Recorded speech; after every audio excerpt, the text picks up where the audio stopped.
오늘이 이제 누가복음을 시작해서 9번째 시간입니다. 예수님은 성령으로 마리아에게 잉태하셔서 이제 이 땅에 태어나신 이후에 어린 시절은 요셉의 아들 목수로서 평범한 삶을 사셨고, 그리고 30세가 되어 때가 되자 그는 공생애를 위한 준비를 시작하셨습니다.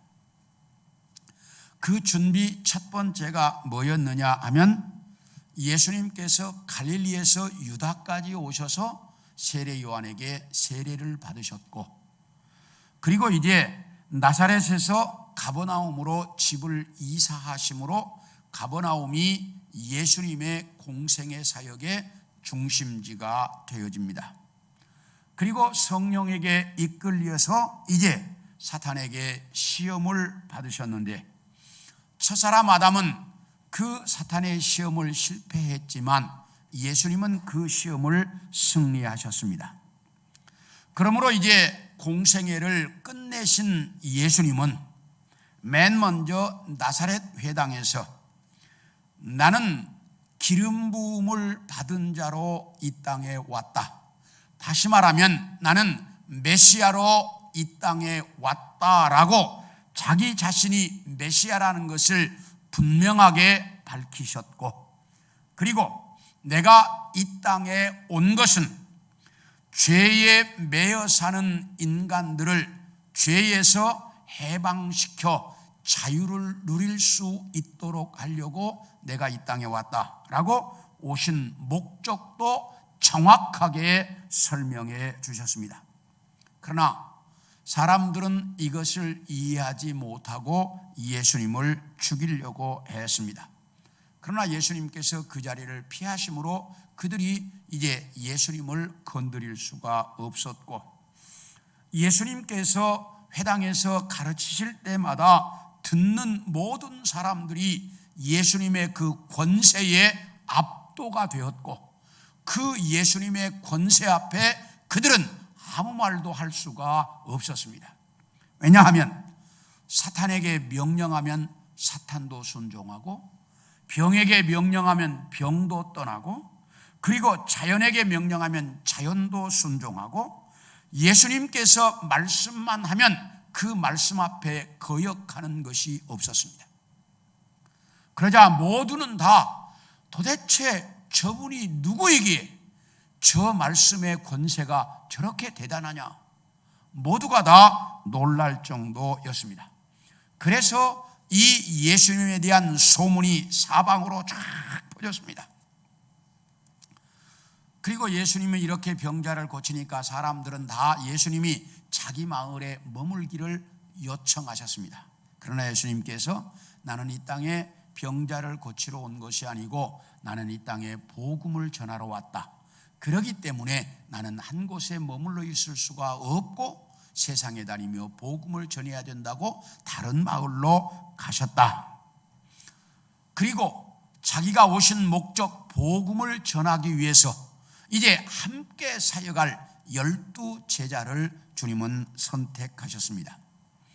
자, 우리가 이 12 제자에 대해서 지난번에 다 함께 공부를 했는데, 맨 먼저 갈릴리 바닷가에서 4사람을 선택하셨습니다.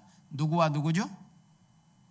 베드로와 안드레, 그 다음에 야고보와 요한, 이렇게 4사람을 이제 갈릴리 바닷가에서 어부 중에서 선택을 하셨고, 그 다음에 의심 많은 도마와 세리 마태를 선택하셨습니다.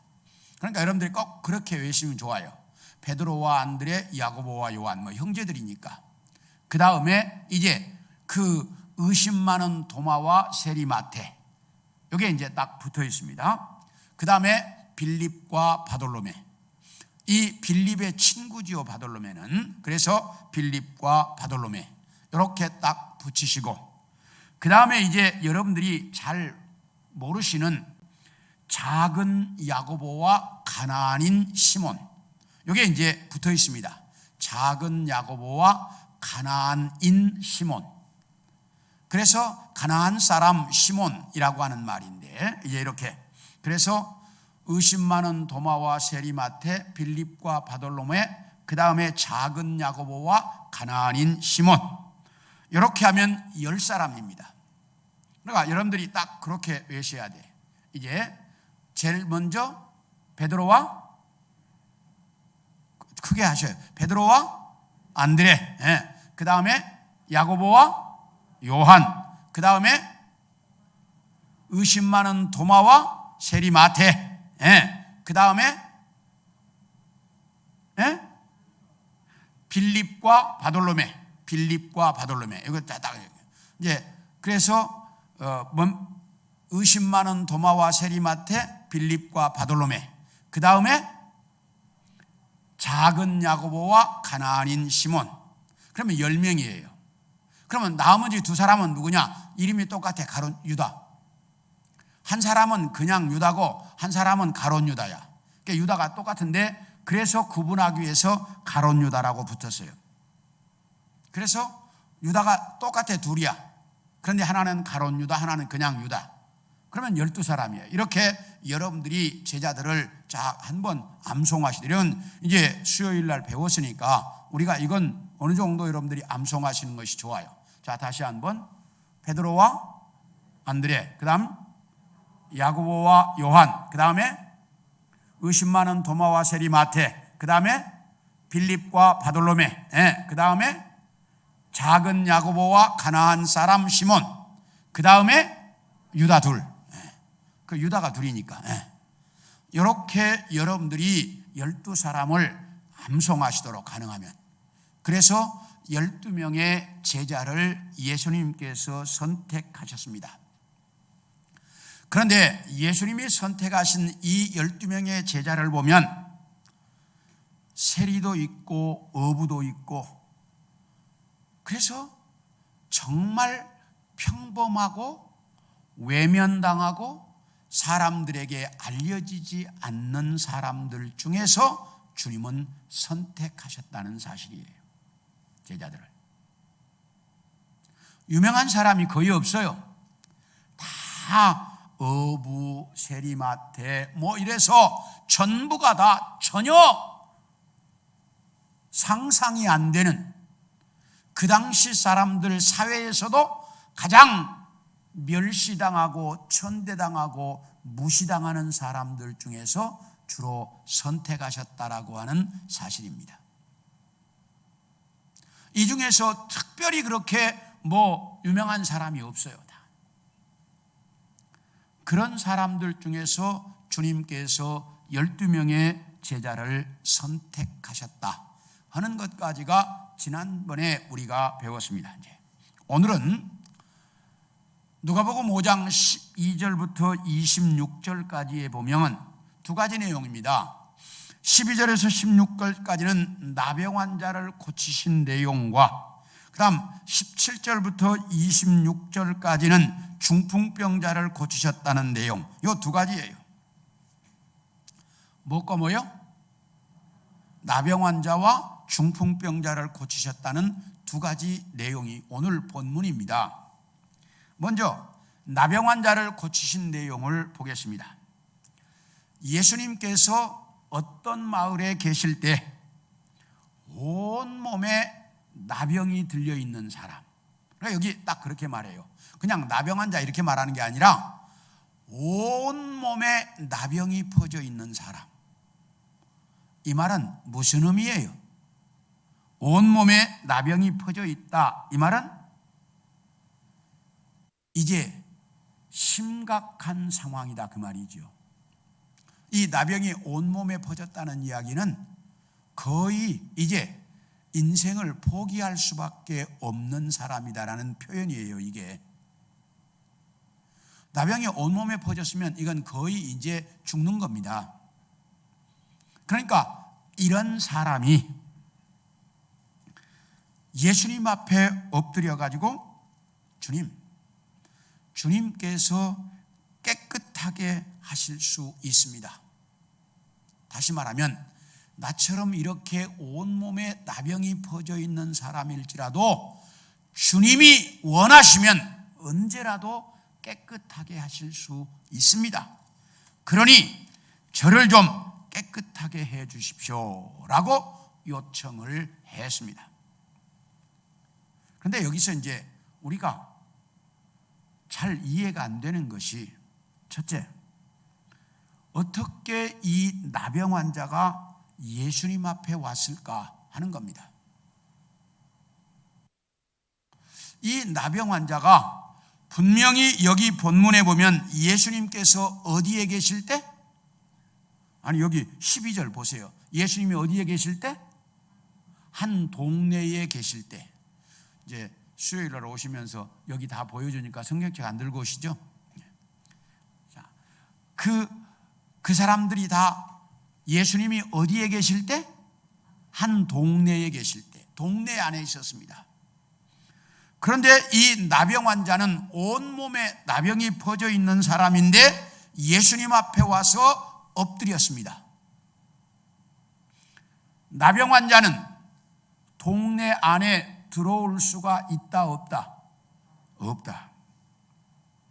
왜? 레위기에 보면 율법에 딱 정해져 있습니다. 나병 환자는 동네 밖, 진영 밖에 따로 격리해서 있어야 한다라고 딱 율법에 정해져 있어요. 그러니까 율법대로 하면 이 사람은 동네 안에 들어올 수가 없어요. 이 사람은 따로 거주해야 돼. 그래서 누가복음 17장 12절, 한 마을에 들어가시니 나병 환자 10명이 예수를 만나 뭐라고요? 멀리 서서 이렇게 말합니다. 왜? 가까이 올 수가 없어요, 나병 환자들은. 그러니까 멀리 서서 소리치고 이러는 거예요. 그런데 이 나병 환자는 예수님이 마을에 계신데 마을 중앙에까지 와서 예수님 앞에 무릎을 꿇었어요. 어떻게 이럴 수 있었을까? 아마 이제 이것에 대해서 성경학자들은 이렇게 말을 해요. 나병이 온몸에 퍼졌다 그랬잖아요.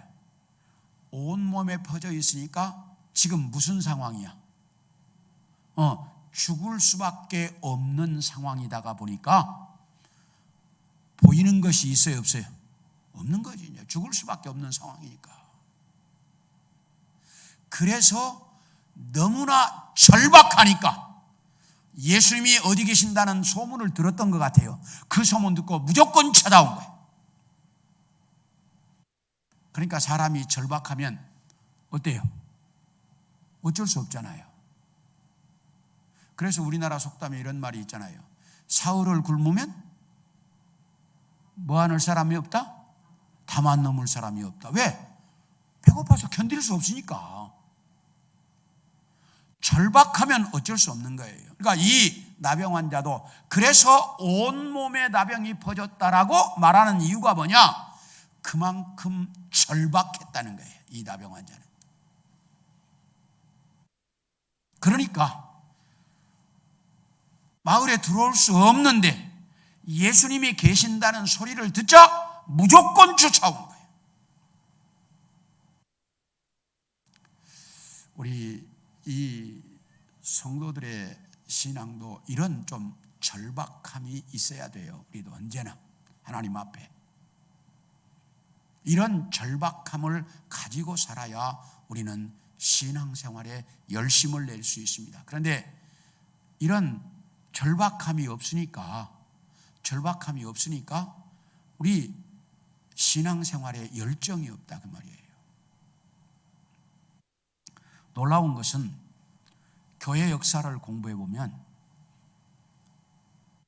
편안하게 신앙생활하면 다 신앙이 돼 보여요.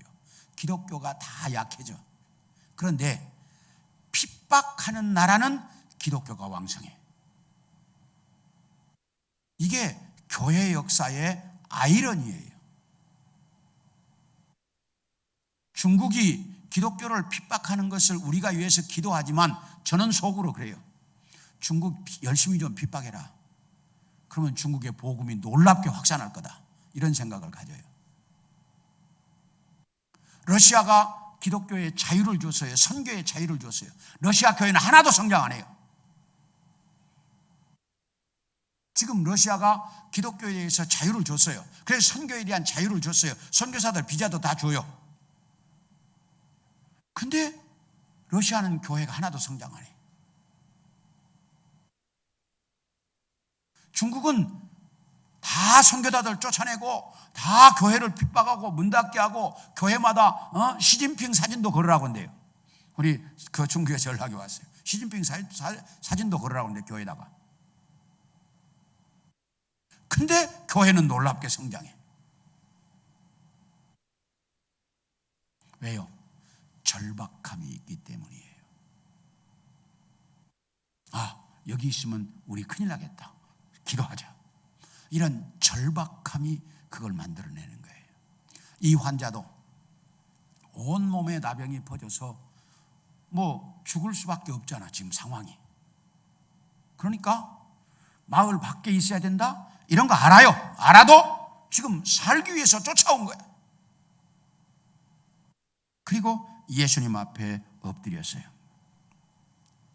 그러니까 예수님께서 그에게 손을 대시며 이렇게 말합니다. 그에게 손을 대시며 내가 원하노니 깨끗함을 받으라. 여기 이제 내용을 보면 예수님이 이 나병 환자에게 손을 대면 돼요, 안 돼요? 안 돼요. 왜? 율법에 금하고 있어요. 접촉할 수 없도록 딱. 예수님이 그 환자에게 접촉을 하면 안 돼요. 왜? 율법에 금하고 있기 때문에. 그런데 예수님이 그 환자에게 손을 대시며, 성경이 딱 그렇게 막 기록해 있어요. 손을 대시면서. 그리고 뭐라고 말씀하시느냐? 그 환자가 주님이 원하시면 나를 깨끗하게, 그러니까 내가 원하는 깨끗합니다. 그 환자가 뭐한 대로? 요구한 대로 똑같이 말씀해 주시는 거예요. 주님께서. 그 환자가 요구한 대로 똑같이 말씀하시고 내가 원하노니 네가 깨끗함을 받으라. 정말 이걸 보면 주님께서 그 절박한 사람을 어떻게 대우하시는지를 정확하게 보여주고 있어요. 이 절박한 나병 환자에게 주님은 율법에 접촉이 금지되어 있지만 그에게 손을 대시면서 그가 원하는 대로 내가 원하는 네가 깨끗함을 받으라. 그렇게 주님께서 그에게 말씀하셨습니다. 이렇게 주님께서 그 환자에게 말씀을 하시자 그 환자가 정말 깨끗함을 입었습니다. 주님의 그 말씀 한마디에 이 나병 환자, 그렇게 이제 죽을 수밖에 없는 온몸에 나병이 퍼져 있는 그 환자의 나병이 치료가 되었습니다. 그러자 예수님께서 너 나가서 절대로 다른 사람들에게 이야기하지 말고 너는 제사장에게 가서 필요한 예물을 드려서 네 나병이 나았다는 것을 인정받아라. 이렇게 예수님께서 그 환자에게 말씀하셨어요. 아니 그러면 왜 예수님은 이 환자에게 함구령을 내렸을까? 너 나가서 말하지 마라. 이 환자에게 이제 마가복음은 뭐라고 이야기하냐면 엄히 경계하사 그렇게 말씀하셨어요. 엄하게 경고하시기를 너 나가서 다른 사람에게 말하지 말아라. 그렇게 딱 예수님이 말씀하셨어요. 왜 그러셨을까? 이것에 대해서 학자들은 두 가지를 이야기해요. 하나는 잘못하면 예수님은 뭐하러 이 땅에 오셨어요? 복음을 전하기 위해서 오셨는데 병 고치러 오신 사람처럼 인식이 될 것 같아서 주님께서 병 나았다는 것을 말 못하게 했을 것이다 라고 말을 해요. 그런데 예수님은 이 사람만 고친 게 아니고 수많은 병자들을 사람 보는데 다 뭐 했어요? 고치셨어요. 그러니까 그게 그렇게 신빙성이 없어요. 그러면 또 하나 이제 학자들이 말하는 것을, 잘못하면 예수님께서 정치적인 이용을 당할까 봐서 그러셨을 것이다 라고 말을 해요. 이 말이 무슨 말이냐면, 예수님께서 오병이어의 기적을 통해서 수많은 사람들을 먹이고 나니까 그 사람들이 예수님에게로 몰려왔어요. 그래가지고 예수님을 뭐 하려고 그랬어요? 왕 삼으려고 했다, 그렇게 말을 해요. 그러니까 예수님께서 이런 병자들을 고쳤다라는 것이 알려지면 사람들이 몰려와가지고 자기를 왕 삼으려고 하면 정치적으로 또 심각한 어려움이 발생할 것 같아서 주님께서 이것을 금하셨을 것이다 라고 말을 해요. 이 내용을 보면 그 정치적으로 이것이 잘못 이용될까 봐서 주님께서 금지하셨던 것 같아요. 그래서 주님께서 함구령을 내렸습니다. 너 나가서 떠들지 마라. 그리고 제사장에게 가서 네가 예물을 드려서 네가 나병이 나았다는 것을 공식적으로 인정받아라, 이렇게 말씀하셨어요. 근데 제사장에 가서 공식적으로 인정받는 절차가 복잡해요. 공식적으로 인정받는 절차가 이제 그 세 가지예요. 세 가지인데, 첫째가 뭐냐면 가서 제사장에게 딱 나 나병이 나왔습니다 라고 이야기하면 제사장이 이 사람을 데리고 2마리 비둘기를 가지고 흐르는 물가에 가서 한 마리는 잡아서 피를 뿌리고 한 마리는 날려요. 그래서 이제 네가 나았다는 것을 인정받기 위해서, 그러면 오늘 너는 목욕하고 모든 털을 다 밀어라, 이렇게 말을 해요. 그러니까 첫 번째 하는 일이 비둘기 한 마리를 잡아서 피를 뿌리고 한 마리는 날려보내고, 그리고 온몸에 털을 다 밀고, 그리고 이제 목욕하고, 그리고 집에 왔는데 집 안에는 못 들어가. 집 밖에서, 딱 다른 데 다니면 안 돼. 집 밖에서 7일 동안을 대기해야 돼. 그러니까 오늘날로 말하면 뭐예요? 7일간 격리시키는 거야. 딱 격리시켜요. 그리고 7일 이후에 털을 밀었잖아요. 털이 자랐는데 나병이 그 털과 함께 몸에 나타났는지 안 나타났는지를 확인해. 그래서 7일 후에 봤는데 이제 그 털이 자랐는데도 그 털이 자랐는데 나병이 없어. 그럼 이제 나은 거잖아요. 그러면 제사장이 너 다시 털을 밀고 목욕하고 내일 이제 8일째 되는 날이 되면 순양 2마리로, 하나는 속죄제 하나는 속건제를 드리고, 그 다음에 암양 1마리로 번제 제사를 드려야 돼. 그러니까 3가지 제사를 드리는 거야. 속죄제, 속건제, 번제. 이 3가지를 드리고 나면 그때 공개적으로 이제 제사장이 이 사람은 나병을 나아서 나병 환자가 아니다 라고 인정을 해줘요. 그렇게 돼야 마을에서 살 수 있고 모든 사람들이 다 이 사람은 나병이 나은 사람, 나병 환자가 아니다 라고 인정을 해요. 그러니까 좀 뭐예요? 상당히 복잡해요. 이게 그 제사장에게 예물을 드려서 인정받는 게 복잡해. 그런데 예수님이 그걸 하라고 했어. 왜 그래요? 그래야 유대 사회에서 정상적으로 나은 사람으로 뭐 하기 때문에? 인정받을 수 있기 때문에. 그래서 그 사람이 나병 환자가 아닌 정상적인 사람으로 살아갈 수 있기 때문에 그렇게 하라고 하셨어요. 이렇게 주님께서 그 나병 환자에게 이제 네가 다 나았으니까 공개적으로 인정을 받아서 너는 이제부터 정상적인 삶을 살아라, 이렇게 말씀하셨어요. 그런데 마가복음 1장 45절을 방송실 좀 찾아주실래요? 마가복음 1장 45절 다 같이 읽어볼까요? 시작. 그러나 그 사람이 나가서 이 일을 많이 전파하여 널리 퍼지게 하니 그러므로 예수께서 다시는 드러나게 동네에 들어가지 못하시고 오직 바깥 한적한 곳에 계셨으나 사방에서 사람들이 그에게로 나왔다. 예수님이 너 절대로 가서 얘기하지 말라고 함구령을 내렸어. 근데 이 사람이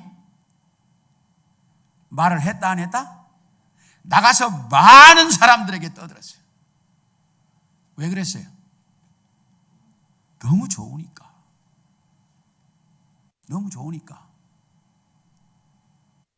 자기가 이제 공개적으로 다 제사장에게 인정받고 이래가지고 제사 드리고 이제 공개적으로 자기는 건강한 사람이 되어서 모든 정상인들과 함께 살게 됐잖아요. 그러니까 이게 너무 좋은 거야.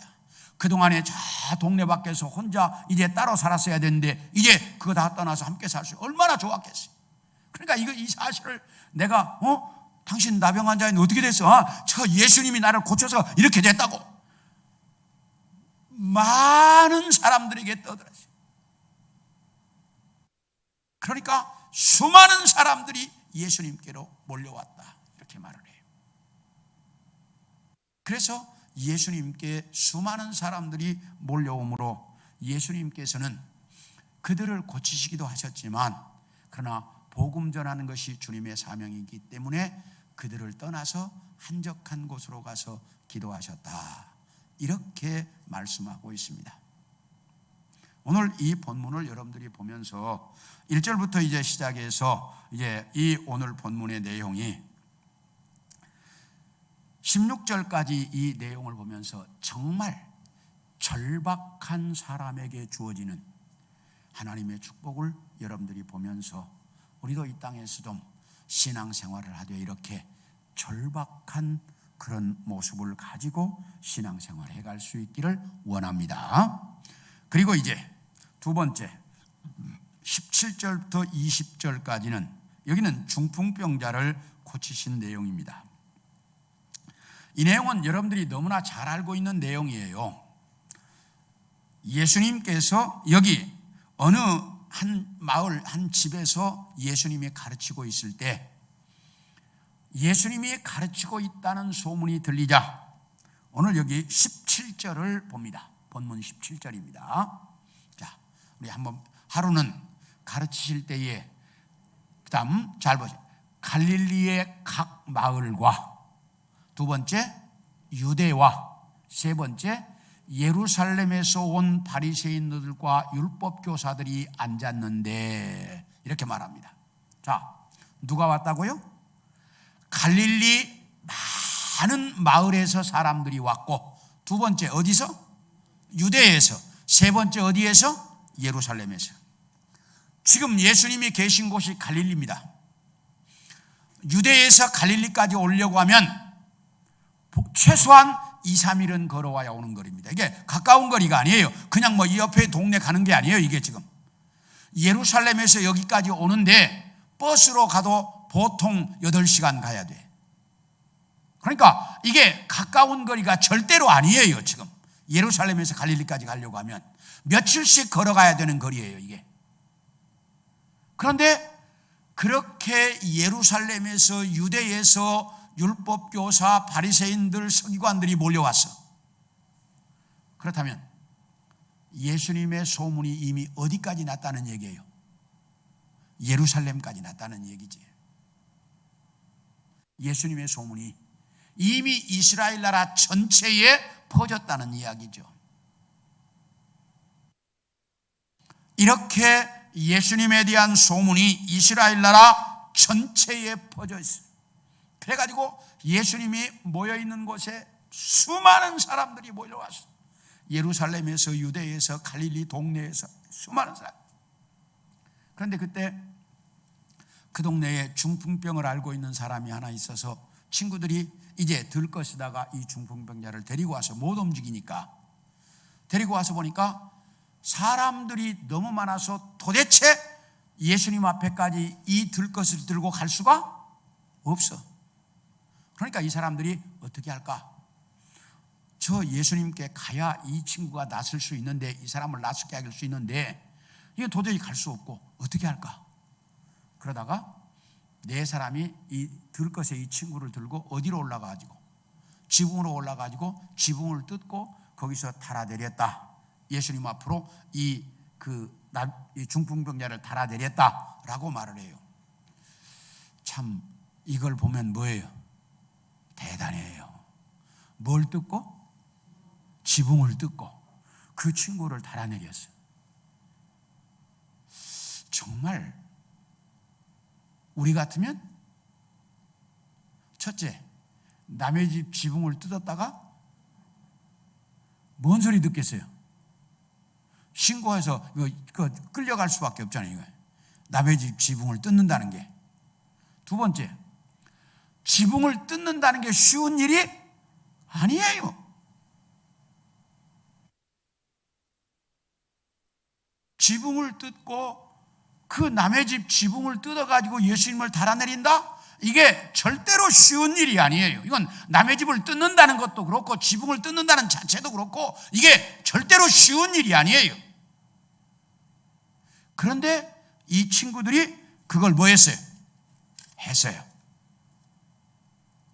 이게 이제 대단한 거예요. 결사적이야. 누구를 낫게 하려고?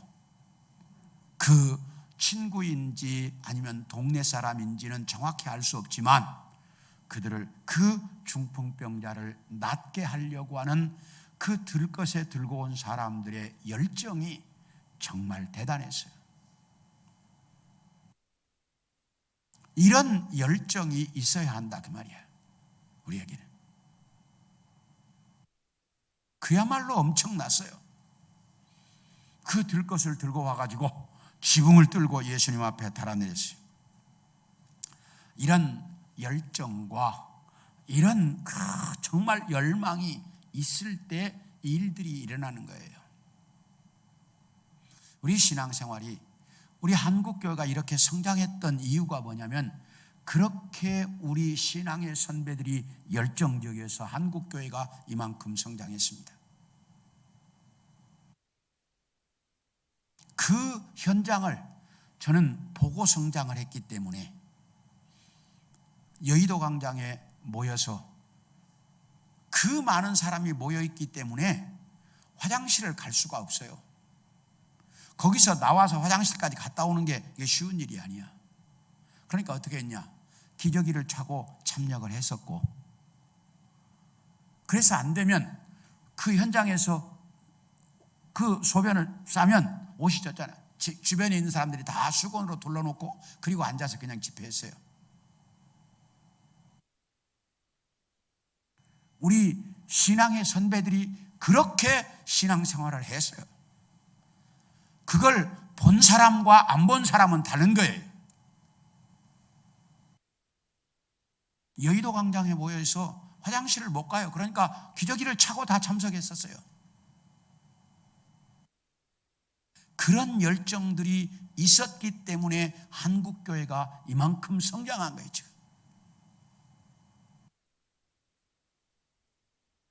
그런데 우리에게는 그런 열정이 사라지고 있다 그 말이에요. 그러니까 한국교회가 지금 이제 흔들리는 거예요.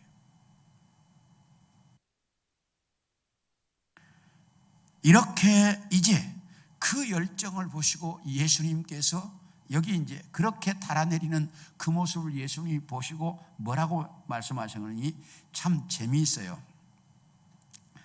예수께서 그들의 믿음을 보시고 이르시되 이 사람아 네 죄사함을 받았느니라.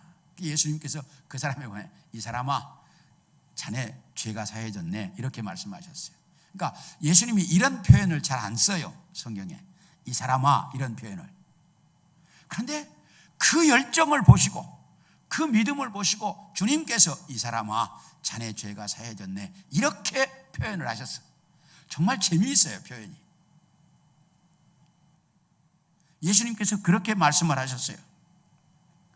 그러니까 그 앞에 모여있던 예루살렘과 유대에서 온 그 서기관들과 바리새인들이 뭐라고 속으로 생각했냐면 이거 신성모독이다. 아니, 사람의 죄를 사하는 것은 하나님밖에 할 수 없는데 인간인 쥐가 뭔데 사람의 죄를 사한다고 그래? 그러면서 속으로 예수님을 향해서 신성모독이라고 이제 그렇게 속으로 예수님을 비난할 거리를 찾고 있었어요. 비난할 거리를 딱 잡았다 이렇게 생각하고 있어요. 그러니까 예수님께서 그 사람들의 마음을 아시고, 이 사람들아, 내가 일어나 자리를 들고 가라 하는 말과 네 죄사함을 받았다 하는 말, 뭐가 더 쉽겠냐? 자리를 들고 가라고 하는 말이 훨씬 쉽다. 그런데 내가 알면서도 네 죄사함을 받았다라고 말한 이유가 뭐겠느냐? 어려운 말을 내가 왜 했겠느냐? 그것은 여기 이제 딱 보세요. 뭐라고 말하는 거니? 24절에 그러나 인자가 땅에서 죄를 사하는 권세가 있는 줄을 너희로 알게 하리라. 누가요? 인자가 땅에서 뭐를? 죄 사하는 권세가 있는 줄을 너희로 알게 하리라. 여기 인자라고 하는 표현이 이제 성경에 이게 약 80여 번 정도 예수님이 사용하셨어요. 이건 예수님만이 자기 스스로를 표현할 때 인자라고 표현을 하시는데, 이 인자라고 하는 표현은 사람의 아들 이런 말입니다. 그런데 이게 무슨 말이냐면 하나님의 아들이 사람의 몸을 통해서 이 땅에 태어난 완전한 인간이었다라는 의미로 이 말을 쓰십니다. 그러니까 완전한 인간이었다라는 뜻으로 인자라는 표현을 주님이 사용하십니다. 그래서 인자가 이제 내가 하나님의 아들이었지만, 사람으로 이 땅에 태어났지만 내가 죄사하는 권세를 가지고 있다. 이걸 너희에게 보여주려고 내가 일부러 그랬다. 딱 주님이 이렇게 말씀하신다. 죄사하는 권세가 있다고 하는 것을 너희에게 알려주려고 내가 일부러 그랬다. 그리고 일어나 네 침상을 가지고 걸어가라. 집으로 가라. 그러셨어요. 그러니까 이 사람이 그 자리에서 일어나서 자기 침상 들고 집으로 갔습니다. 그러니까 이것을 보고 있던 모든 사람들이 깜짝 놀래가지고 도대체 어떻게 이런 일이 일어날 수 있느냐? 과연 메시아다. 과연 하나님의 아들이다. 이러면서 거기 있는 사람들이 다 놀라며 하나님께 영광을 돌렸다라고 말합니다. 오늘 이 두 사건이, 하나는 나병 환자를 고치셨고 하나는 중풍병자를 고치셨는데, 이 두 사건 다 나병 환자는 본인 스스로가 그 죽음 앞에 그야말로 모든 걸 제껴놓고 주님 앞에 오는 그런 결사적인 것, 그 중풍병자는 그 친구들이 지붕을 뚫고 예수님 앞에 내려놓을 만큼 그렇게 결사적인 이런 열정과 그런 절박함이 이런 놀라운 역사를 이루게 하셨습니다. 그 죽을 수밖에 없는 나병 환자가, 그렇게 들려왔던 중풍병자가 걸어가는 이런 역사를 이루게 만들었다라고 하는 사실이, 이 사실을 보면서 우리도 정말 이 땅에서 믿음 생활하면서 정말 열정적으로, 좀 더 결사적으로 우리가 신앙생활 해갈 수 있기를 원합니다. 너무 우리가 지금 가면 갈수록 나태해져 가고 있고, 가면 갈수록 우리의 신앙이 해이해져 가고 있습니다. 그러다가 보니까 교회 성장은 자꾸 둔화되어지고 있고, 교회 성장은 자꾸 더뎌지고 있습니다. 신앙의 선배들이 그렇게 세워놓은 이 나라 한국교회, 우리도 이런 열정을 가지고 이 교회를 더 성장시키고 한국교회가 성장할 수 있도록 우리가 열심을 다하는 그런 성도들이 되어질 수 있기를 소원합니다. 네.